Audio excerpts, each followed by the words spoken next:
2 Samuel, capítulo 23, do versículo 14 ao 16, que diz assim: Estando Davi nessa fortaleza e o destacamento filisteu em Belém, Davi expressou este forte desejo: quem me dera trouxessem água da cisterna que fica à porta de Belém. Então aqueles três atravessaram o acampamento filisteu, tiraram a água da cisterna de Belém e a trouxeram a Davi. Ele, porém, se recusou a beber e, ao invés disso, derramou-a como uma oferta ao Senhor e disse... Vamos ler o 17 também. Longe de mim fazer isso, ó Senhor, seria como beber o sangue dos que arriscaram a vida para trazê-la.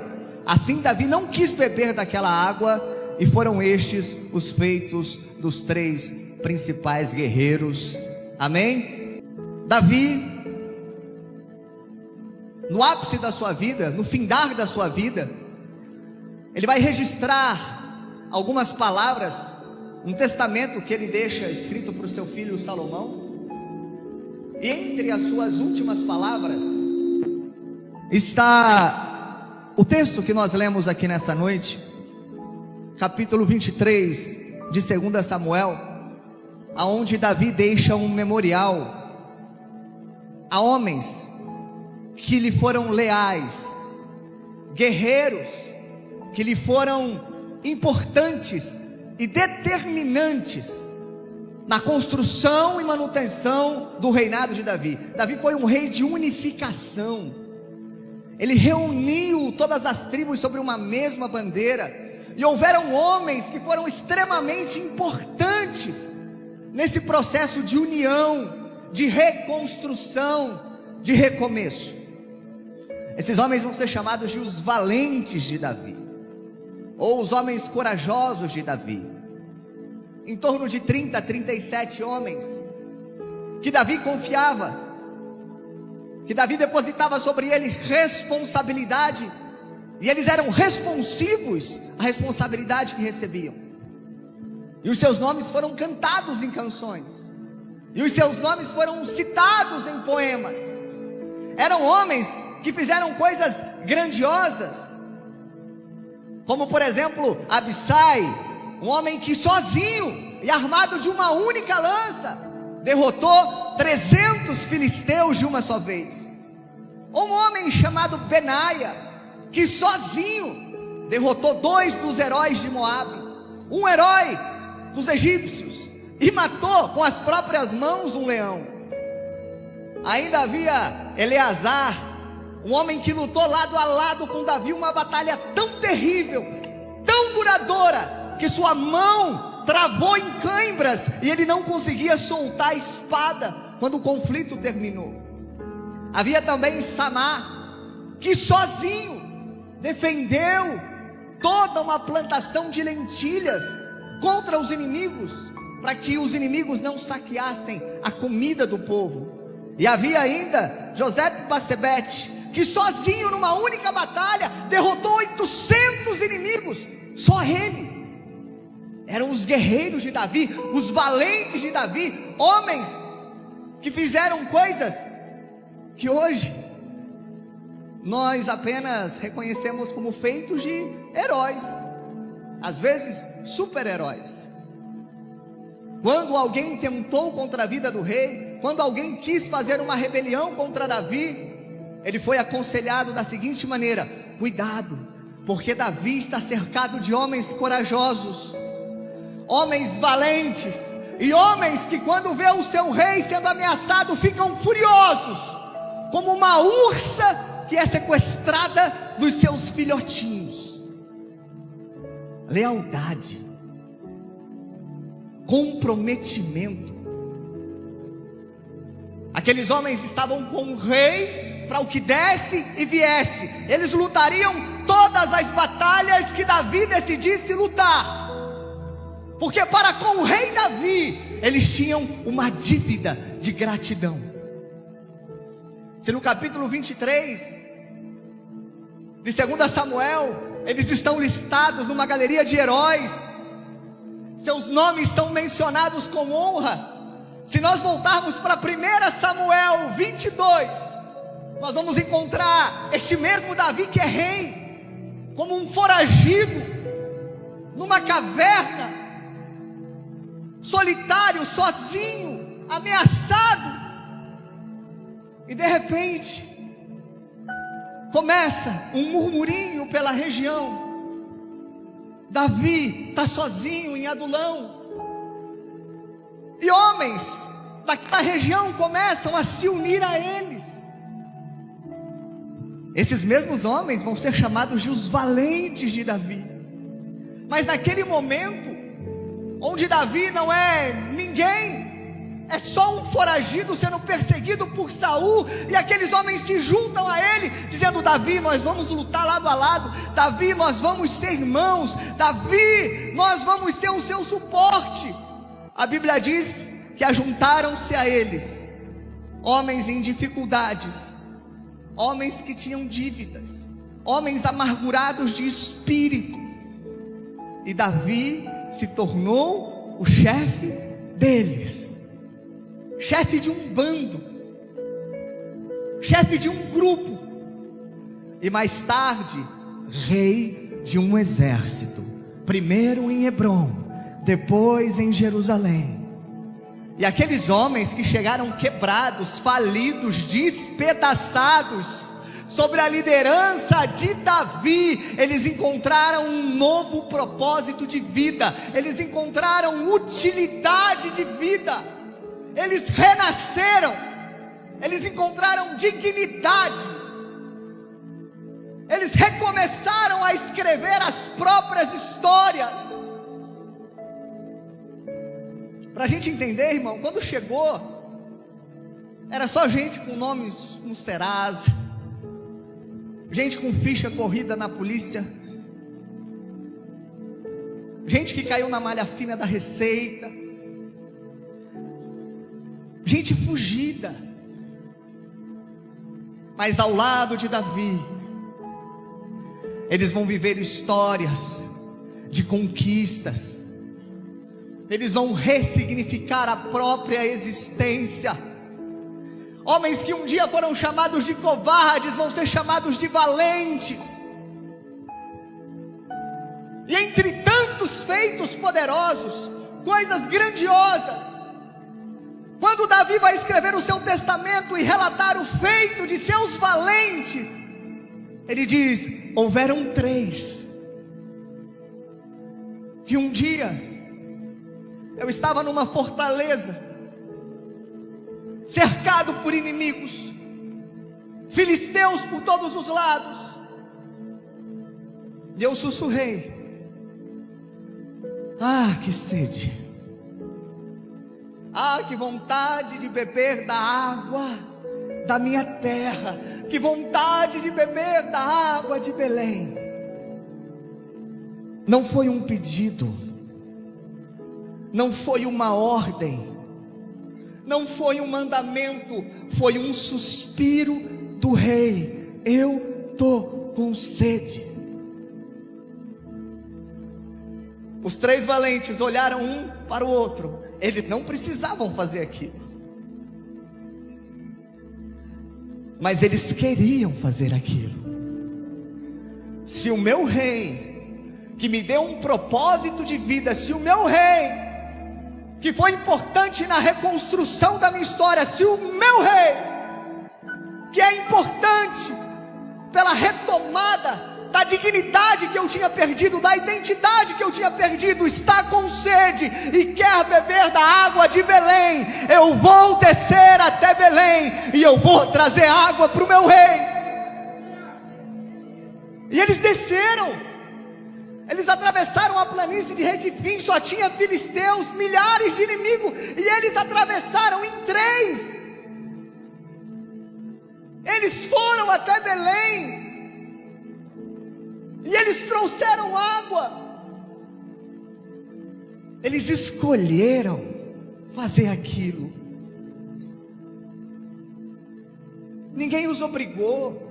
Eles não precisavam sair da fortaleza e arriscar suas vidas para buscar uma água, sendo que o rei podia beber qualquer água que tivesse ali. Ah, irmão, mas quem tem gratidão,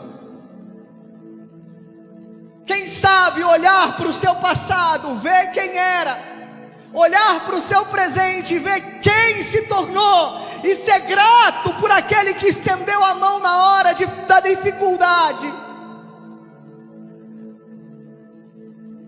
Esses batem no peito e dizem: ei, eu vou, porque trazer a água para o meu rei é só uma forma de dizer para o meu rei que eu amo com todas as forças que eu tenho, e que se o último suspiro da minha vida for fazer a vontade do meu rei, eu vou morrer feliz. E eles foram. Algumas histórias e tradições contadas dizem que quando eles voltaram, as espadas, o cabo das espadas, a empunhadura das espadas tinha as suas peles grudadas, de tanto que eles apertaram a espada enquanto caminhavam entre os inimigos, para atender o suspiro do rei. Quando eles entregaram a água para Davi, Davi ficou espantado. Davi não tinha palavras. Ele só disse assim: eu não sou digno de beber dessa água. O que vocês fizeram, o amor que vocês mostraram, a gratidão que vocês mostraram, a coragem que vocês demonstraram, me torna indigno de beber dessa água. O único que tem direito a essa água é o próprio Deus. Então Davi faz um altar e ele sacrifica ao Senhor a água que os valentes lhe trouxeram.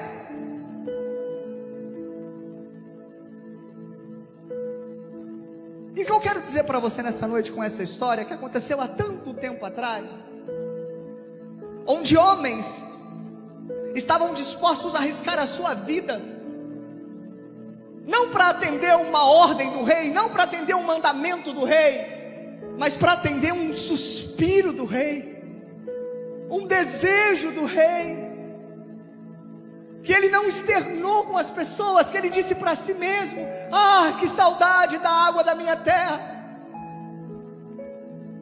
É que, irmão, Davi foi só o começo de algo muito maior. O trono de Davi se estabelece em Davi, mas não pertence a Davi. Tem um profeta na Bíblia com um nome muito lindo, profeta Miqueias. E ele diz nas suas profecias: ah, tu Belém, a menor entre as capitais de Judá, de ti me sairá aquele que será Senhor em Israel, cujas saídas são desde os tempos antigos, desde os dias da eternidade. Ele apacentará o seu povo na força do seu Senhor, e o seu reino será eterno e nunca vai ter fim. E o profeta Isaías se levanta também dizendo: ah, o povo que andava em trevas vai ver uma luz. O povo que andava em guerra vai tirar as suas roupas militares sujas de sangue e vai jogar elas no fogo, porque a guerra vai acabar. Um menino nos nasceu, um filho Deus nos deu, e o seu nome será Maravilhoso Conselheiro, Deus Forte, Pai da Eternidade e Príncipe da Paz, e o seu reinado não tem fim.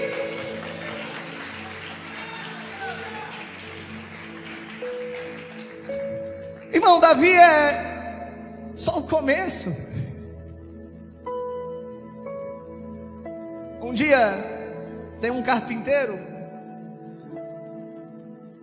que começou a ensinar, e muitos o chamavam de Rabi, que está caminhando por uma estrada empoeirada, e um homem cego não enxergava com seus olhos físicos, mas tinha os seus olhos espirituais abertos. E ele olha aquele carpinteiro, aquele rabino Galileu, com os olhos da fé, e ele grita: Jesus, filho de Davi, tem misericórdia de mim.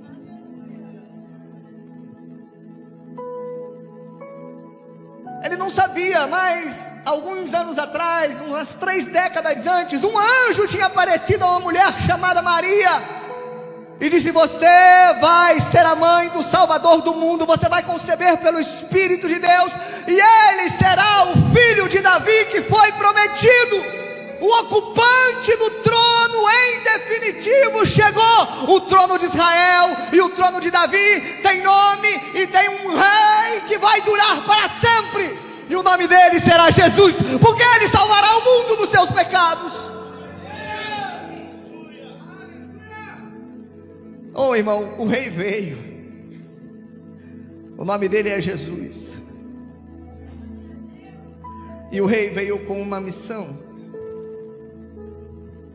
Uma missão especial. Uma missão de reunir todos aqueles que estavam perdidos. Salmo 147, versículo 2 e 3 diz assim: o Senhor edifica a Jerusalém e congrega os dispersos de Israel. Ele sara os de coração quebrantados e lhes cura as feridas. E esse rei, que é maior do que Davi, ele veio. Ele também veio de Belém. Ele reuniu os desgarrados. Ele ligou os que estavam quebrados. Colocou louvores na língua dos mudos. Colocou palavra no ouvido dos surdos. Ele colocou dança, melhor que essa, nas pernas dos aleijados. A mãe antes era estéril, e agora ela segura feliz o filho. Ele trouxe de volta para casa os filhos que tinham saído. Ele recuperou as ovelhas que estavam desgarradas. Aos que estavam mortos ele revivificou. Ele deu sentido,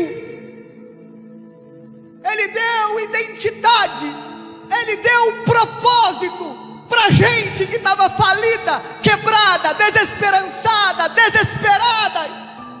Ele apresentou o caminho do céu para todos nós que já estávamos com a senha do inferno nas mãos.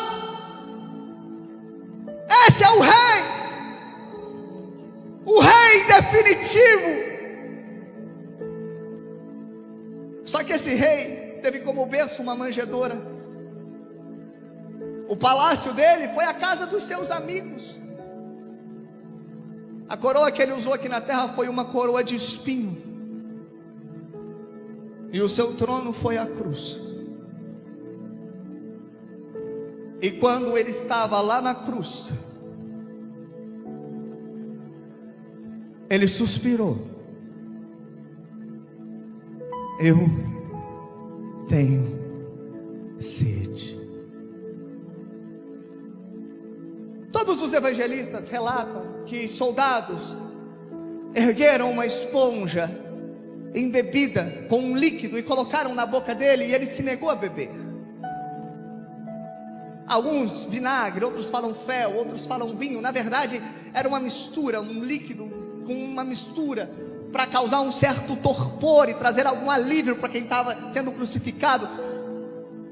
Tentaram colocar isso na boca dele e ele disse: eu não quero. Ele não bebeu. Mas antes ele tinha dito: eu estou com sede, eu tenho sede. Irmão, o rei gritou, não. O rei bradou, não. O rei deu uma ordem, não. O rei fez um pedido, não. O rei sussurrou: eu tenho sede. As minúcias de detalhes registrados por Mateus não falam sobre esse sussurro. O testemunho visceral de Marcos não fala sobre esse sussurro. Os estudos detalhados, minuciosos, os tratados de Lucas não falam sobre esse sussurro. O único que fala sobre esse sussurro é aquele que estava aos pés da cruz. Irmão, entender a sede do rei não é uma experiência que você vai adquirir com estudos, vindo na igreja, ouvindo louvores no Spotify. A sede do rei só é entendida por aqueles que vivenciam a experiência de estar aos pés da cruz. Não é grito, não é um mandamento, é um sussurro só ouvido por aqueles que estão lá, reconhecendo que o sangue que verte naquela cruz é o sangue que me faz digno outra vez. O sacrifício na cruz é o sacrifício que restaura a minha identidade. Oh irmão, quem eu era antes da cruz e quem eu sou depois da cruz.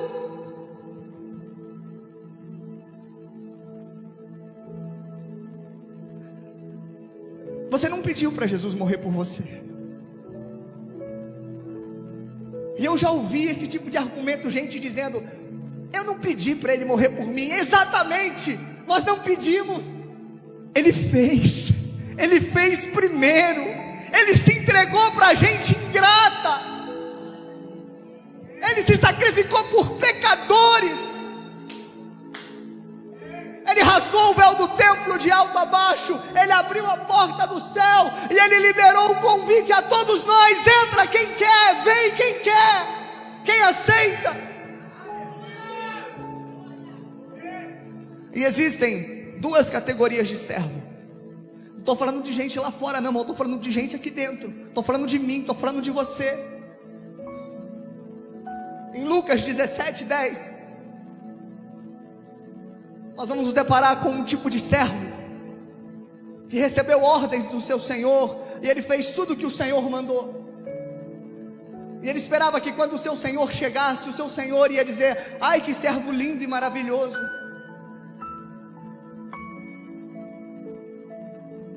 Mas o servo não contava que quando o Senhor chegasse, ele ia olhar tudo o que ele tinha mandado ser feito no seu devido lugar. Todas as ordenanças foram cumpridas, e o Senhor vai dizer: ah, servo mau e negligente, você só fez o que eu te mandei. Mas Mateus 25:21 fala de um servo que recebeu pouco e disse: tudo que eu recebi do meu Senhor é valioso demais. Eu vou trabalhar para que isso fique ainda mais valioso. Eu vou trabalhar para que isso dobre o seu valor. Quando o meu Senhor vier, e Ele só me pediu para guardar, mas eu vou surpreendê-lo. Quando Ele chegar, Ele vai ver que eu fiz mais do que Ele pediu. E quando o servo chega, Ele diz: ah, servo bom, servo fiel, porque você foi fiel no pouco, sobre o muito eu vou te colocar. E quando eu penso nisso,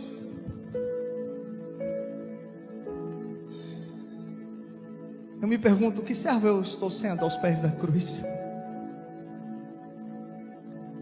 Quando o meu rei diz: eu tenho sede, eu espero que outro molhe uma esponja e coloque na boca dele? Ou eu tomo a sede dele como minha?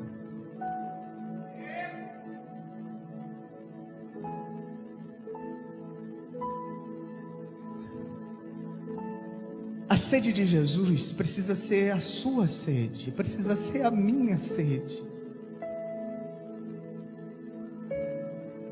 Jesus na cruz disse 7 frases E as 7 frases deixam muito claras para nós do que ele tem sede. Que água ele está pedindo? Que água nós podemos atravessar o campo do inimigo e buscar para o nosso rei? A primeira frase que ele disse foi: Pai, perdoa-os, eles não sabem o que fazem. Sabe qual é a sede do rei? Perdão. O rei tem sede de perdoar. O rei não aceita mágoa, contenda, ranço, fissura, fratura, partidos. O rei tem sede de perdoar. Estão cuspindo nele, bateram nele, ofenderam ele, estão gritando com ele, e ele está dizendo: Pai, perdoa-os, eles não sabem o que fazem. Como é que está o seu coração no que tange à vontade, ao desejo, à necessidade de liberar perdão, de perdoar? É uma sede que você tem, ou você está acostumando a deixar o seu coração machucado, ferido e sangrando?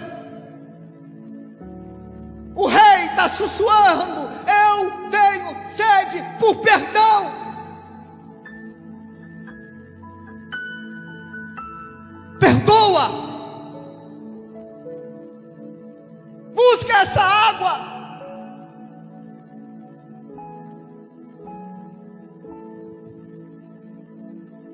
O rei também olha para João e fala: João, está vendo essa mulher ao seu lado? Ela vai ficar desamparada.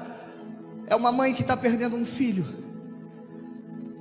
A partir de agora, João, ela é sua mãe. Mulher, seu filho está indo embora, mas eu estou deixando um filho para você cuidar. O rei tem sede de cuidado pelas pessoas. Irmão, nós somos igreja.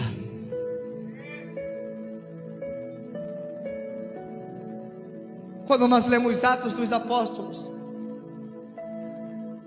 lá fala que a igreja crescia todos os dias, muitos e muitos se achegavam, crescia. Por quê? Porque eles eram unânimes no partir do pão, na oração. Entre eles não haviam necessitados e nem carentes. Quem tinha 2 vendia 1 e repartia com quem não tinha. Eles cuidavam um dos outros. Fala que as pessoas viam isso e elas procuravam a igreja para serem cuidadas. E quando elas entravam na igreja para ser cuidadas, os apóstolos pregavam com ousadia, unção, poder. As paredes tremiam, tamanha era a ousadia das mensagens. E muitos entregavam a sua vida para Jesus. Tudo começa no cuidado com pessoas.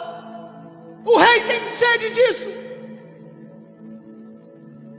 Terceira palavra: filho, hoje estarás comigo no paraíso. O rei tem sede de almas salvas. Não interessa o que elas fizeram, não interessa quão longe elas foram, quão baixo elas desceram. O rei tem desejo de almas salvas. Mas como serão salvos se não ouvirem a mensagem? E como ouvirão se não tiver quem pregue?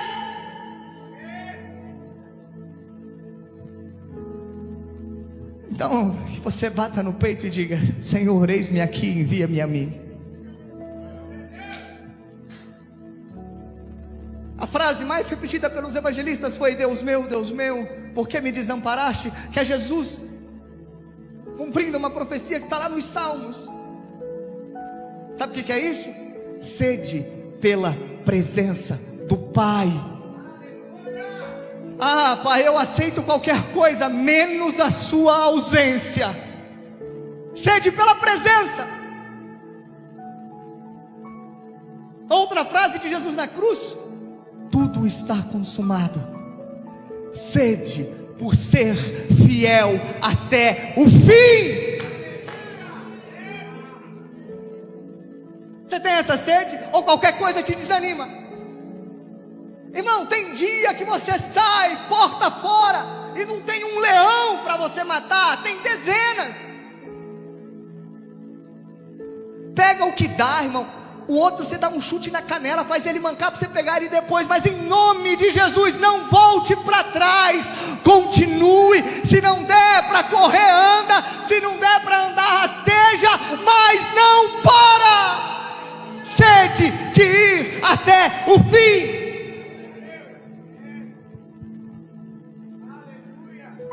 E por último, Pai, em suas mãos eu entrego o meu espírito.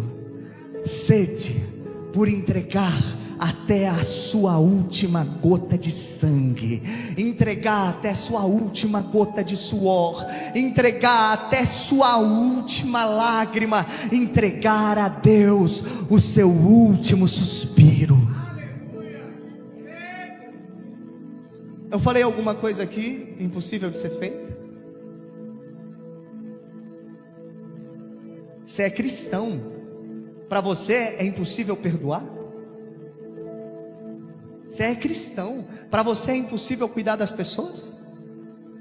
Você é cristão, para você é impossível ganhar alma? Você é cristão, para você é impossível você ir até o fim? É impossível para você querer intimidade com o Pai? O nosso problema é que a gente fica esperando Deus descer do céu e ordenar que façamos as coisas. Os mandamentos estão aqui, mas você precisa aprender a ouvir o suspiro do Rei. O Rei está com sede, e a água que mata a sede do Rei está nas nossas mãos. Buscar.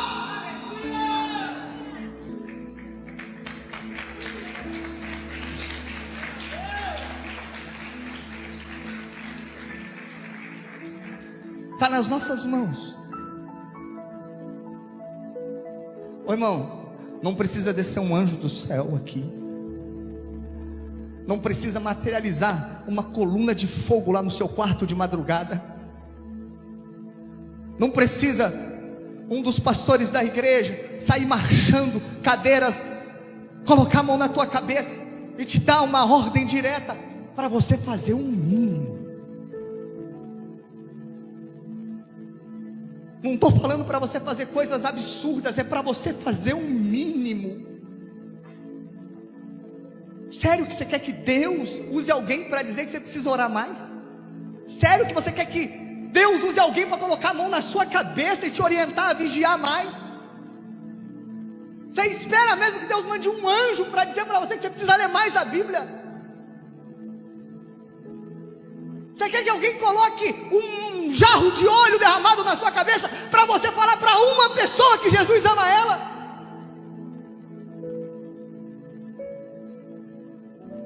O Rei está com sede de coisas simples, mas de coisas que mudam a vida das pessoas, com sede de ações que reorientam a vida das almas que estão perdidas, sede de coisas que tiram gente da porta do inferno e colocam elas na entrada do céu. Os anjos quiseram fazer isso e o Rei falou: não, quem vai fazer são eles. O mandamento já foi dado, agora sou eu que faço. É você que faz, é você que ouve o sussurro do Rei e cai para dentro. Eu quero terminar essa mensagem lendo com você um texto, Colossenses capítulo 2, versículos 13 e 14. Eu quero te lembrar dos motivos que você tem para estar aos pés da cruz, ouvindo o sussurro do Rei, e não pensar duas vezes para dizer: eu vou. E vós outros, que estavam mortos por causa das transgressões e da incircuncisão da carne, Deus lhes deu a vida com Cristo. Ele nos perdoou de todas as nossas transgressões. Eu quero que você leia comigo o versículo 14. Contra nós havia uma escrita, uma cédula. Aquela cédula dizia: vocês são devedores. Sabe qual era o salário que nós devíamos? Morte. Havia uma cédula contra nós nas suas ordenanças. Na cruz, Ele pegou a escrita da dívida que consistia em ordenança e que era contra nós. Ele a tirou de nós e Ele a fixou na cruz. O inferno olhou e tinha uma nota promissória, uma dívida minha, uma dívida sua, pregada na cruz e com sangue escrito: está pago. Deus olhou para a cruz e a nota promissória contra nós estava cravada na cruz. Tetelestai, está consumado. Pai, eu paguei o preço, agora eles estão livres. Você quer mais o quê? Não, vamos ser real? Se Ele fechar a janela do céu hoje e Ele não responder mais uma oração que você fizer, se Ele sequer ouvir as orações que você faz a partir de hoje, ao invés de você nutrir ingratidão no seu coração, você ainda tem uma eternidade para ser grato pelo que Ele já fez.